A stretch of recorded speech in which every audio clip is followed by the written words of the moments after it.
Assalamu alaikum dear students. Welcome back to Zahoor Sir's math classes. In the previous class, we have actually started the important concept, the important part of calculus, and that's integration. And so far we have discussed the basics, some basics regarding this integration. So in the previous class, we have discussed about integration is nothing, it is just the process of finding the antiderivative or integral or primitive of a function. So the process of finding the antiderivative, primitive or this integral of a function is called integration. The process of finding the derivative of a function is called differentiation. So differentiation and integration are just the reverse process of each other that we have discussed in the previous class. And again, we have discussed if we have phi of x is a function, phi of x is any function, if d by dx of phi of x is equal to f of x, means if the derivative of this phi of x is a function, if its derivative is f of x, then the integral or antiderivative of f of x must be equal to phi of x. और हम इसे कैसे लिखते हैं? Therefore integration of f of x dx must be equal to phi of x plus c. So if the derivative of phi of x is equal to f of x, then the integral or antiderivative or primitive of f of x must be equal to phi of x plus c. Here this phi f of x is called the integrand. The function which are going to integrate is called an integrand. This is called an integral sign. As I have mentioned in the previous class, it is nothing, it is the elongated s, the first letter of the word summation, because summation to get together, integration, they are just the synonyms of each other. So it is called an integral sign, and as I have mentioned in the previous class, it was actually put forward by that German mathematician Gottfried Wilhelm Leibniz in 1675 AD, right? The notation of integral means integral sign like this, and this dx is here termed as the element of integration. We have discussed it in the previous class, and it will come out to be another function, that is phi of x plus c. If phi of x ऐसे नहीं आएगा, इसके साथ में आएगा plus c, that is the constant of integration in case of indefinite integral, and this c is the constant of integration or it is called an arbitrary constant. इस c का काम क्या रहता है, ये क्यों आता है? Because we know that the derivative of, अभी remark में भी mention कर देंगे, the derivative of a function, if it exists, is always unique. If a function has its derivative, if the derivative of a function exists, then it is always unique. But the antiderivative of a function is not unique.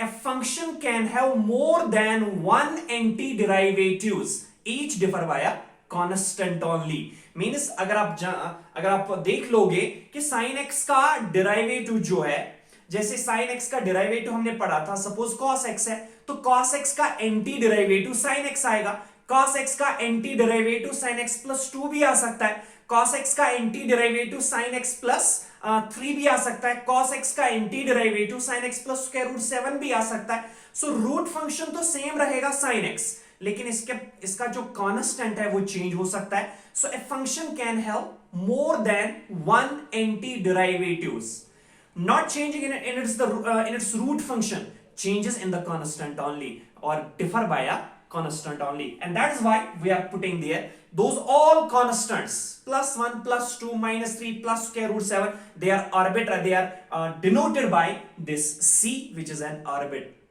this arbitrary constant, right? So if d by dx of phi of x is equal to f of x, then integral of f of x dx must be equal to phi of x plus c, and this f of x, the function which we are going to integrate, is called integrand, right? This is an integral sign. Dx is called the element of integration, and that we have discussed in the previous class. Now we are going to discuss some important remarks, important notes regarding the definition integration, and here lies the remarks.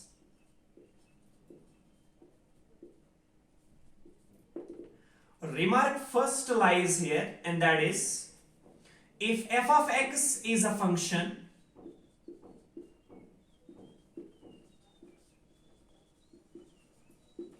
if f of x is a function, then the family of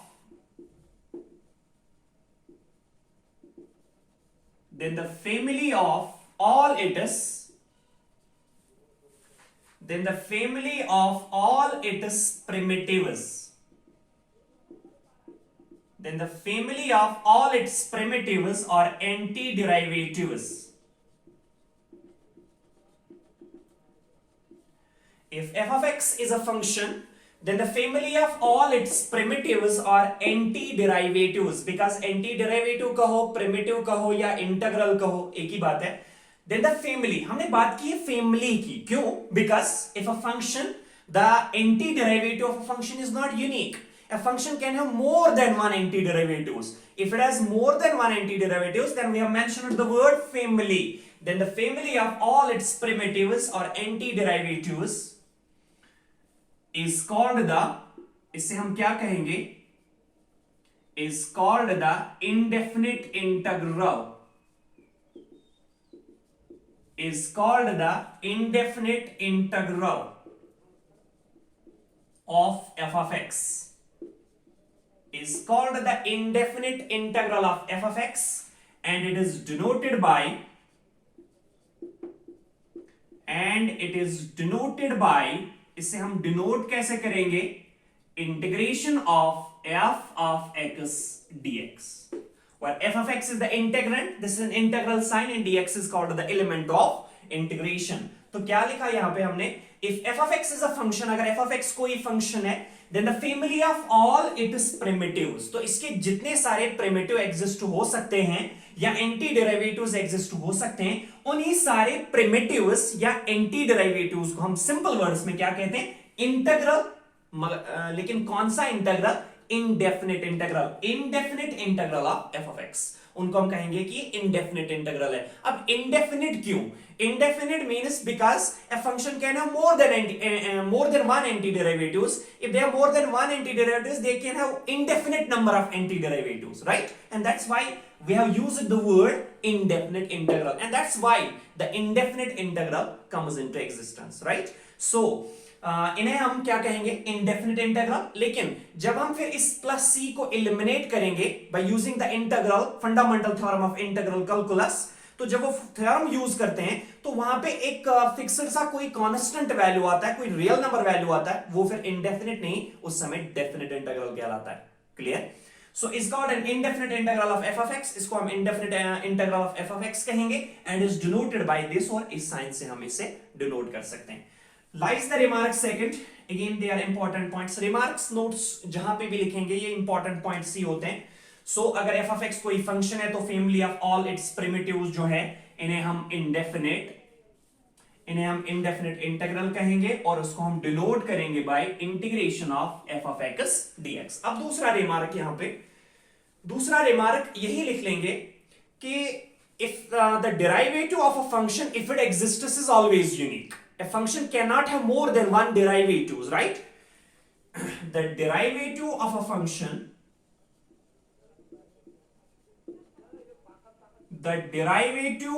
function, लेकिन braces में mention कर देंगे if it exists, अगर इसका derivative exist हो रहा है. मतलब डेरिवेटिव हर समय एग्जिस्ट नहीं हो सकता, कोई स्पेशल केस ऐसा भी बन सकता है जहां पे एक फंक्शन का derivative, right, change quantity change in one variable with respect to another variable जो एग्जिस्ट नहीं होगा. इसीलिए ब्रेसेस में हमने लिखा है if it exists. The derivative of a function if it exists, yes, is always unique. ये हमेशा यूनिक होता है, एक ही होता है. however the antiderivative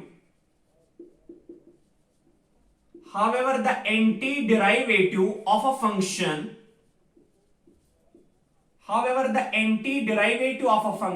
is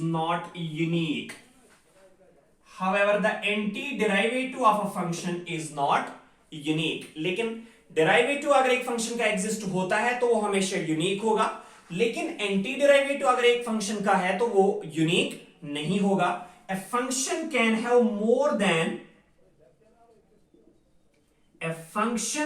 have more than one antiderivatives. A function can have more than one anti derivatives, जैसे हमने previously mention कर रखा है। सो एक फंक्शन का एक से ज्यादा, ये एक फंक्शन के एक से ज्यादा एंटी डेरिवेटिव्स हो सकते हैं। So a function can have more than one anti derivatives, लेकिन उनका जो रूट फंक्शन है वो सेम रहेगा, only they must differ in constant only. So a function can have more than one anti derivatives, sorry हमने यहां पे derivatives लिखा है, one anti derivatives each differ by a constant only, each differ by a constant only, यानी कहीं पे f of x plus 1 आएगा, कहीं पे f of x plus 2 आएगा। f of x जो रूट फंक्शन है वो सेम रहेगा, जैसे cos x का sin x है, cos x का sin x plus 1 हो सकता है, cos x का sin x plus 2 हो सकता है, तो रूट फंक्शन सेम रहेगा, only they must differ in constant, right? तो ये रहा सेकंड वन, रिमार्क सेकंड। इसके बाद आएंगे रिमार्क थर्ड पे। तो रिमार्क थर्ड में हम क्या डिस्कस कर देंगे कि हम जब बात करेंगे डेरिवेटिव की, तो derivative of a function exists eight a point, because as per the concept of differentiation you must have come across the concept of differentiation, the geometrical interpretation of differentiation, derivative of a function at a point. So the derivative of a function exists at a point because the geometrical interpretation of derivative gives us the slope of tangent drawn to the curve at a point, right? The slope of tangent drawn to the curve at a point can be depicted by the derivative. हम इससे derivative से निकालते हैं, means derivative actually क्या देता है, वो देता है ज्योमेट्रिकली, क्या देता है ज्योमेट्रिकली, वो इंटरप्रेट करता है एक टेंजेंट का स्लोप, उस टेंजेंट का स्लोप जो टेंजेंट हम किसी कर्व पे डालेंगे एट अ पॉइंट, राइट? हम बात करते हैं वहां पे एट अ पॉइंट की, तो इसीलिए अगर डेरिवेटिव एक फंक्शन का एग्जिस्ट होता है वो एक पॉइंट पे एग्जिस्ट होता है, लेकिन एंटी डेरिवेटिव, प्रिमिटिव या इंटीग्रल अगर हम कहेंगे, इंटीग्रल एक पॉइंट पे एग्जिस्ट नहीं होता है। इंटीग्रल में हम क्या करते हैं, हम बहुत सारे मतलब छोटे छोटे हिस्सों को एक बड़े हिस्से में ले लेते हैं। That is why we can not talk about the integral at a point, we can talk about the this anti derivative और integral in an interval from lower limit to the upper limit. So यहां पर हम बात करते हैं किसकी, interval की, right? वहां पर हम बात करते हैं पॉइंट की डेरिवेटिव में, लेकिन एंटी डेरिवेटिव में हम बात करते हैं एक इंटरवल की। सो यही रहेगा हमारा रिमार्क थर्ड। तो क्या मेंशन कर देंगे, we can talk about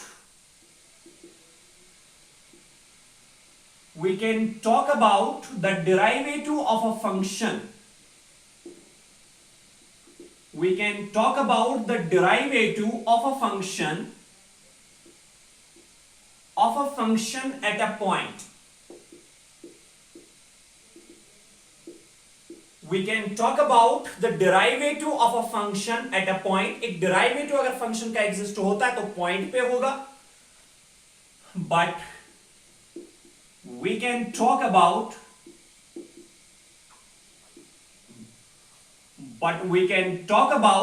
the antiderivative of a function. But we can talk about the antiderivative of a function in an interval. But we can talk about the antiderivative of a function in an interval. तो derivative की बात जब छिड़ती है point पे exist करता है, लेकिन anti derivative की बात जब छिड़ती है वो एक पॉइंट पे एग्जिस्ट नहीं करेगा, एग्जिस्ट करता है किस पे, in an interval, right? So these were some important remarks regarding the definition of this integral, anti derivative और primitive of a function.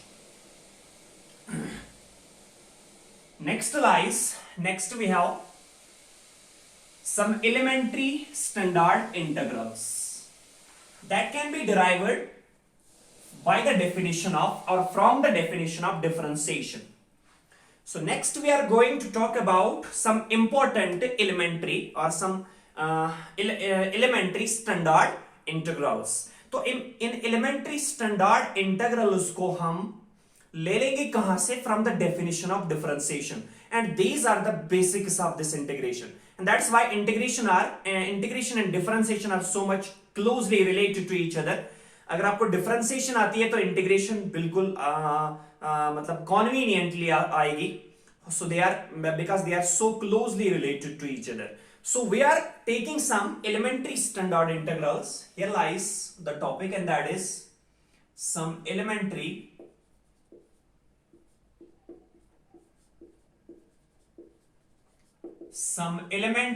standard integrals. Some elementary standard integrals. अभी तक हम बात कर रहे थे डेफिनेशन की, अब आएंगे elementary standard integrals पे. The most important, the basics of integration. क्योंकि ये क्लियर है तो इंटीग्रेशन बिल्कुल क्लियर हो जाएगी. सिर्फ आप ध्यान रखना, हम स्टैंडर्ड एलिमेंट्री स्टैंडर्ड इंटीग्रल्स की बात करेंगे. सारे स्टैंडर्ड इंटीग्रल्स की बात हम यहां पे नहीं करेंगे, वो हम आगे आगे सब्सिक्वेंट क्लास में करेंगे. लेकिन कुछ स्टैंडर्ड इंटीग्रल्स जो हैं यहाँ पे एलिमेंट्री स्टैंडर्ड इंटीग्रल, जिनकी डेफिनेशन हम डिफरेंशिएशन में लेते हैं, उनकी बात यहाँ पे करेंगे. तो सबसे पहला इंटीग्रल जो हम ले लेंगे, ये सारे स्टैंडर्ड इंटीग्रल्स जो हैं ये आते हैं from the definition of differentiation और from the definition of derivative of a function, right. Yes, जैसा हम जानते हैं, आप लोगों ने पढ़ा होगा कि d by d x of x raised power n. अगर आपके पास कोई फंक्शन है x जिसका पावर है n, some number, some real number, right, तो फिर इसकी डिफरेंशिएशन क्या आएगी? सम इंटीजर, तो फिर इसकी डिफरेंशिएशन क्या आएगी? आप लोगों को पता ही होगा, पढ़ा होगा कि इसकी डिफरेंशिएशन जो आती है, क्या आती है? n x raised power n minus 1. यानी जिसे हम शॉर्टली क्या करते हैं, क्या कहते हैं कि power down base repeated power minus 1. Power को डाउन कर दो, मल्टीपल कर दो, और बेस वही रख दो, बेस रिपीट कर दो, और पावर का एक सब्ट्रैक्ट कर दो, that is n into x raised power n minus 1. अब d by d x of x power n is equal to n x raised power n minus 1. ऐसा क्यों है, ये यहां पर हमें डिस्कस करने की जरूरत नहीं है. आप लोगों ने डिफरेंशिएशन में पढ़ा होगा, बिकॉज बाय अब इनिशियो मेथड, फिजिक्स में भी पढ़ा होगा, मैथ्स में भी पढ़ा होगा. It has its solid proof, and that is by the definition of first principle or by the process of ab initio method, right? So derivative of x raised power n is n x raised power n minus 1. Therefore, इसका क्या मतलब, अगर हम integration of x raised power n dx कर देंगे, क्योंकि element of integration तो साथ में रखना ही रखना है. So integration of x raised power n dx, ये क्या आएगा? ये क्या आता है? This is x raised power n plus 1 divided bye n plus 1. n is not equal to minus 1, because if n is equal to minus 1, then minus 1 plus 1 will become 0. Anything by 0 is not defined, but this is a well defined function, cannot be equal to some non-defined thing, right? So integration of x raised power n dx is equal to x raised power n plus 1 divided by n plus 1. n is not equal to plus c तो भूल गए थे, plus c. n is not equal to minus 1. While c, you know, we have discussed about it in the previous class as well, and in this class as well. This is the constant of integration. Now why? So this rule is here known as power rule. इसको हम यहां पे power rule भी कहेंगे. अब ऐसा क्यों है? अगर x रेज्ड पावर n का derivative n x raised power n minus 1 है, तो x रेज्ड पावर n का integral x raised power n plus 1 divide by n plus 1 plus c क्यों है? Because you know that the derivative and antiderivative of a function are just, or we can say that the differentiation and integration are just the reverse processes.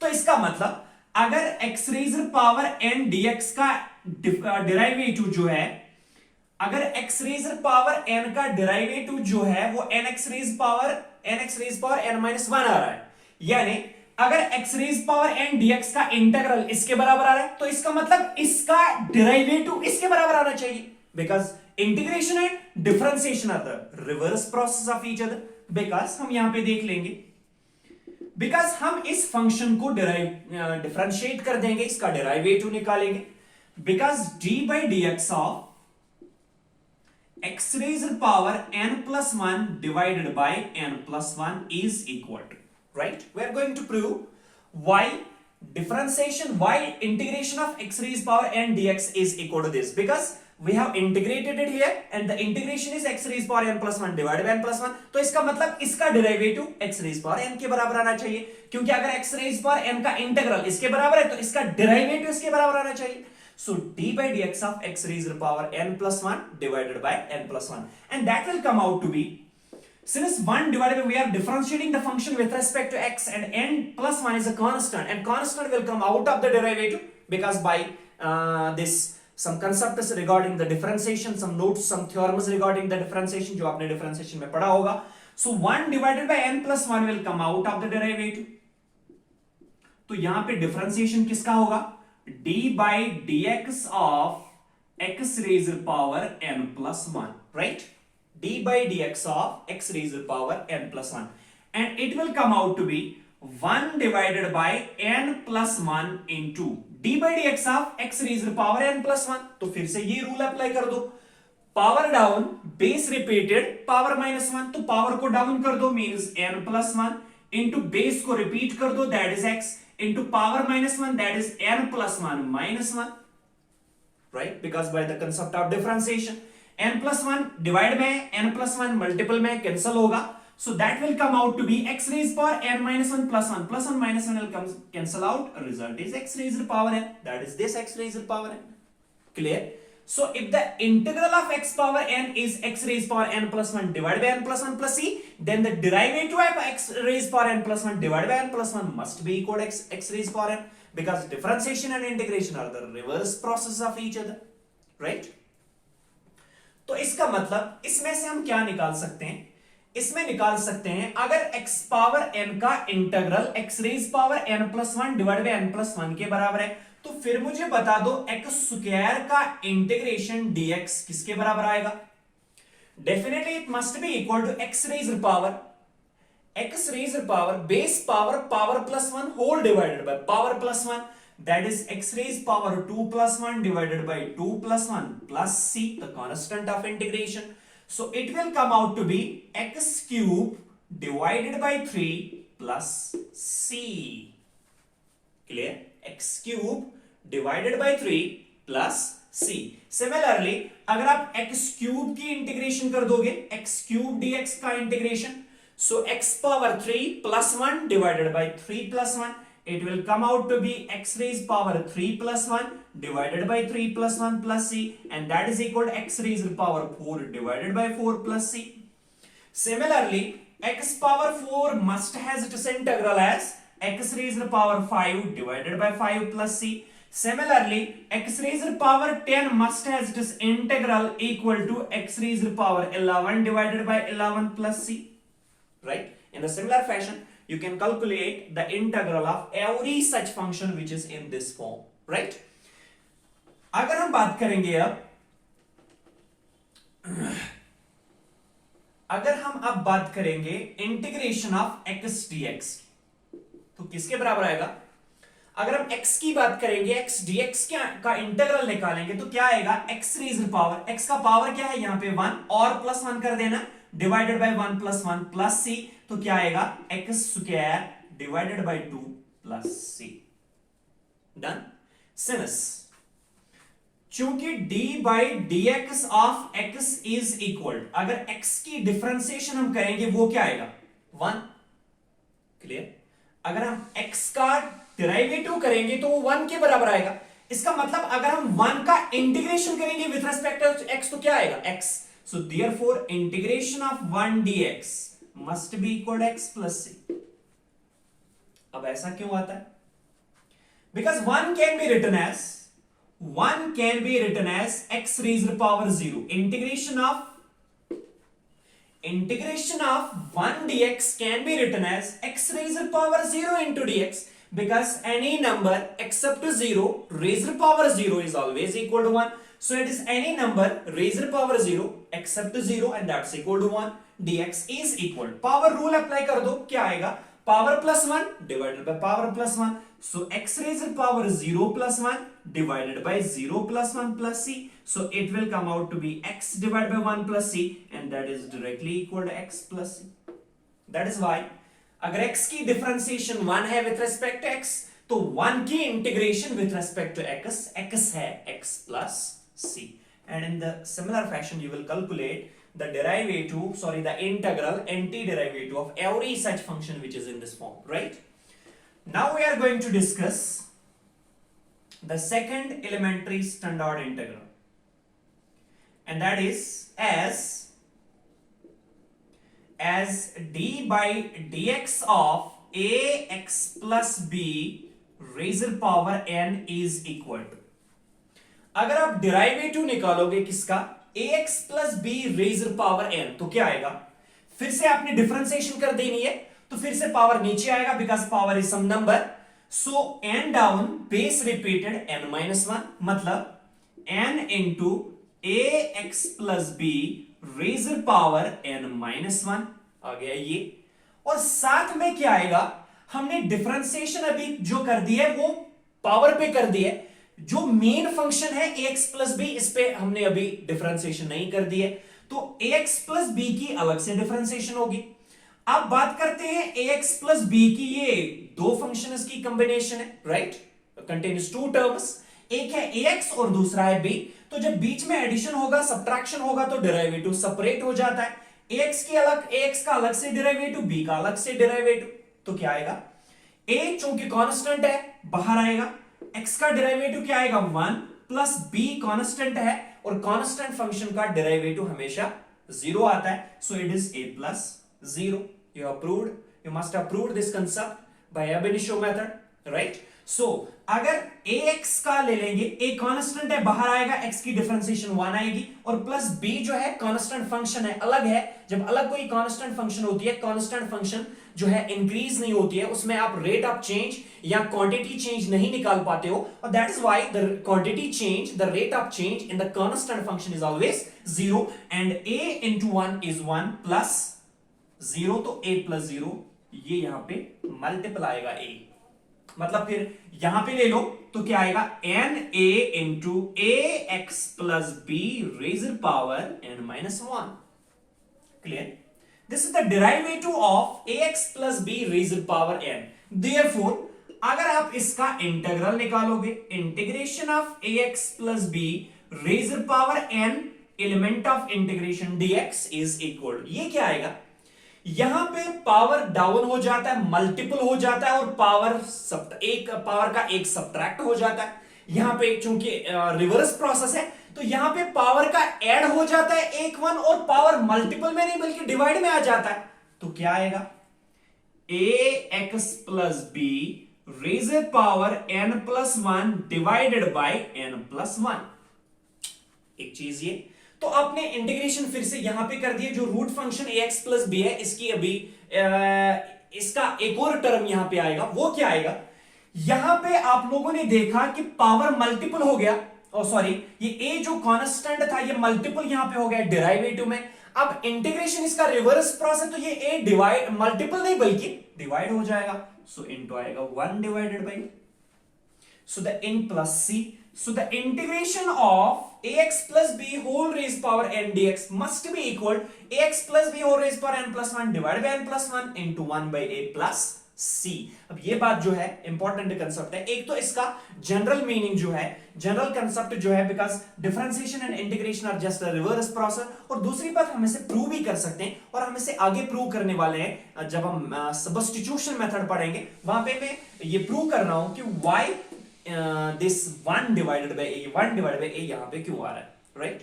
So this was the second elementary standard integral. Now we are going to discuss the next standard integral, next elementary standard integral, and that is third one. As आप लोगों को पता है कि d by dx of log of mod of x, differentiation of log of mod of x या log of x. log of x का derivative क्या आता है, it will come out to be 1 divided by x plus c. पढ़ा होगा आपने differentiation में. So the differentiation of log x is 1 by x plus c. Therefore, अब 1 by x का इंटीग्रल क्या आएगा? log of mod of x plus c. Therefore, integral of 1 by x dx must be equal to log of mod of x plus c.